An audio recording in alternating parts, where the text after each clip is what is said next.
না, প্রথম কথা দায় কার এ ব্যাপারে আমি মন্তব্য করছি না, এটা সকলে জানে দায় কার। হ্যাঁ, ওই দায় দেওয়া আর নেওয়ার এই সংস্কৃতি থেকে বেরিয়ে সমস্যার সমাধান খুঁজতে হবে। সমাধান সূত্র খোঁজবার নিয়তেই আসলে আমাদের আজকে এখানে উপস্থিতি।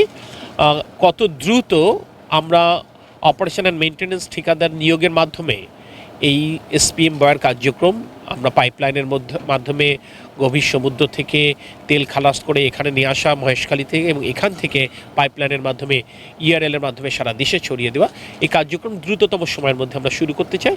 বর্তমান সরকারের 180 দিনের যে কর্মপরিকল্পনা রয়েছে, আমাদের টার্গেট হচ্ছে এই 180 দিনের মধ্যে আমরা কার্যক্রমটা শুরু করতে চাই। তার জন্য আমরা সরেজমিনে এখানে দেখে গেলাম, আমাদের কর্মকর্তা যারা আছে তাদের প্রস্তুতি সম্পর্কে জানলাম, তাদেরকে কিছু নির্দেশনা দিলাম। আপনারা দোয়া করেন যাতে করে আমরা আমাদের এই নির্ধারিত সময়ের মধ্যে আমরা কাজটা শুরু করতে পারি। তাতে করে এই যে প্রায় 8,000 সাড়ে 8,000 কোটি টাকার প্রজেক্ট, প্রায় আপনি যেটা বললেন 2 বছর যাবৎ পড়ে রয়েছে, অন্তত এটা তো রাষ্ট্রের একটা বড় সম্পদের অপচয় হলো, ক্ষতি হলো। সেই ক্ষতিটা কাটিয়ে উঠে যেন আমরা নতুন বাংলাদেশ গড়বার ক্ষেত্রে আমরা দৃঢ় পদক্ষেপ নিতে পারি, তার জন্যই আজকে আমাদের এখানে আসেন।